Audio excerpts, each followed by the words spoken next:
से अब मैं माहूरकर जी के पास जा रहा हूं। माहूरकर जी ने उस दौरान जब ये सारा प्रकरण चला, 2002 के दंगे, उससे पहले गोधरा में कार सेवकों की जलाकर की हत्या, और उसके बाद तफ्तीश, एसआईटी, सारी कानूनी कार्रवाइयां, सारी अदालती कार्रवाइयां, एक सीनियर जर्नलिस्ट के तौर पर उन्होंने सब कुछ देखा है फर्स्ट हैंड अपनी आंखों से।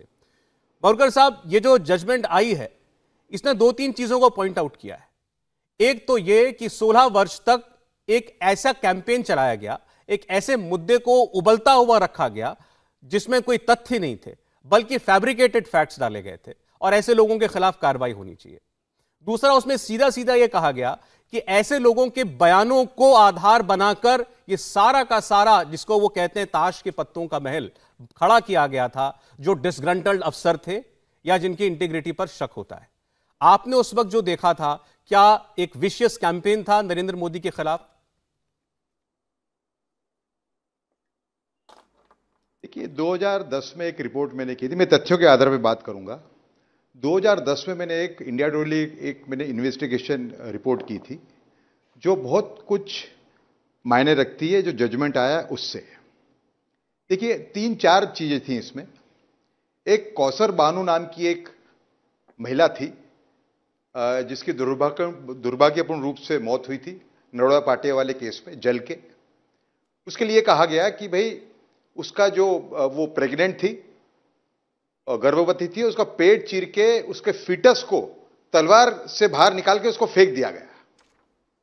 यह करीबन 8 साल तक चला, 2002 से लेके 2010 तक। यह एलिगेशन बार बार लगाया जाता था एक्टिविस्टों के द्वारा। तो 2010 में जब मैंने इसका इन्वेस्टिगेशन किया और उस डॉक्टर को मैंने ढूंढ निकाला जिसे पोस्टमार्टम किया था, उसने यह कहा कि यह बिल्कुल फैब्रिकेटेड है।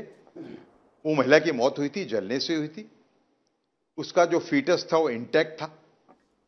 तो 8 साल तक ये झूठ चला। दूसरा, एक मदीना नाम की एक महिला थी नरोड़ा पाटिया के अंदर, जिसका यह कहा गया कि उसका रेप हुआ है। ननू मियां मलिक नाम के जो शख्स थे, जिनका स्टेटमेंट था 2003 के अंदर, उन्होंने एसआईटी को 2009 में यह कहा कि यह स्टेटमेंट मैंने तीसरा सेटलवाड़ के प्रभाव में आके दिया था। उन्होंने मुझे फोर्स किया। मैंने उनसे कहा कि मेरे नाम पे ऐसा गलत स्टेटमेंट मत दीजिए आप, लेकिन वो तैयारी लेके आए थे, स्टेटमेंट साइन करके उन्होंने दे दिया मेरे नाम से। यह बात नन्नू मियां मलिक ने मुझे भी कही जब 2010 में उनसे मिला। तो ऐसे कई तथ्य हैं, जैसे कि एहसान जाफरी के बारे में यह कहा गया कि एहसान जाफरी ने, एक इम्तियाज पठान नाम के एक विटनेस, उन्होंने कहा कि एहसान जाफरी ने उनकी जो मौत हुई उसके पहले उन्होंने फोन किया नरेंद्र मोदी को, नरेंद्र मोदी ने उनको गालियां दी। एसआईटी ने यह पाया कि एहसान जाफरी ने नरेंद्र मोदी को कोई फोन ही नहीं किया था, रिकॉर्ड पे कोई फोन कॉल है नहीं। दूसरा, जितने भी स्टेटमेंट्स थे वो सब टाइप स्टेटमेंट थे, मतलब तीस्ता और उनका जो एनजीओ है उसके कार्यकर जाते थे, टाइप स्टेटमेंट ले जाते थे, उस पे इनका साइन करवाते थे विक्टिम्स का, और फिर वो स्टेटमेंट वो पुलिस में पहुंच जाता था।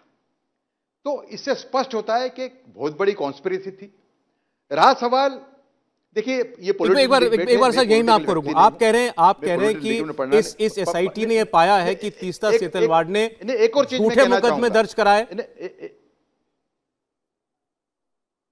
बिल्कुल करवाए, स्पष्ट है वो तो एकदम। वो 2000, ये तो बड़ा दुर्भाग्यपूर्ण बात है कि 12 साल के बाद ये पब्लिक के बीच में बात आ रही है।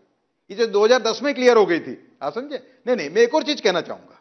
पॉलिटिकल डिबेट है, इसके लिए मैं पॉलिटिकल में ज्यादा खींचना नहीं चाहूंगा, लेकिन यह कहना कांग्रेस के लोगों के द्वारा कि तीसरा सेक्टर का कोई कनेक्शन कांग्रेस का नहीं था, सरासर गलत है। उनको पद्मश्री मिला हुआ है 2007 के अंदर। उनको कांग्रेस के प्लेटफॉर्म पे कई बार वो गई हुई हैं, कांग्रेस के नेता जहां हाजिर हों। वो नेशनल एडवाइजरी कमेटी के मेंबर थी, समझा आप? दूसरा, जो एक कैंपेन चला, वो कैंपेन और भी भयानक था। उस कैंपेन के तहत गोधरा के जो खूनी थे उनको 8 साल तक बचाने का प्रयास हुआ। उसके अंदर कांग्रेस का इनडायरेक्ट सपोर्ट तो था ही।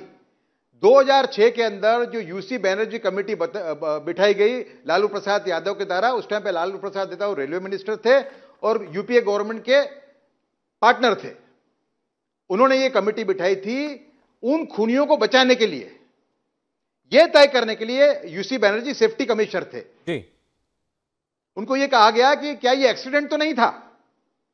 तो ये इतने बड़े हादसे को जिसके वजह से इतना खून खराबा हुआ, उसको एक एक्सीडेंट के रूप में डिसमिस करने का प्रयत्न भी किया गया था। मतलब नहीं, लेकिन अभी आपने देखा ना, यहाँ तहसीन पूनावाला बैठे हैं, तहसीन पूनावाला तो डॉक्टर राघवन के ऊपर ही सवाल खड़े कर रहे हैं। वो तो एसआईटी चीफ के ऊपर ही सवाल खड़े कर रहे हैं कि इनको बाद में केंद्र सरकार ने राजदूत बना के क्यों भेजा। ये तो सीधे सीधे कह रहे हैं कि रिपोर्ट ही कॉम्प्रोमाइज है। मैं अपने आप को तो मेरी रिपोर्ट तो कॉम्प्रोमाइज नहीं है ना भाई। उन विटनेसेस से मैं खुद जाके मिला हुआ हूं।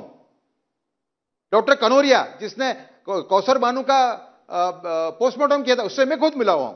ननू मियां मलिक से मैं लिया हूं। मेरी को एसआईटी के आधार पे पूरी रिपोर्ट थोड़ी है, मैंने खुद ने इन्वेस्टिगेट किया हुआ है। और ये जो तथ्य है बिल्कुल मतलब not one fact can be challenged, ठीक, जो मैं आपके सामने रख रहा हूं।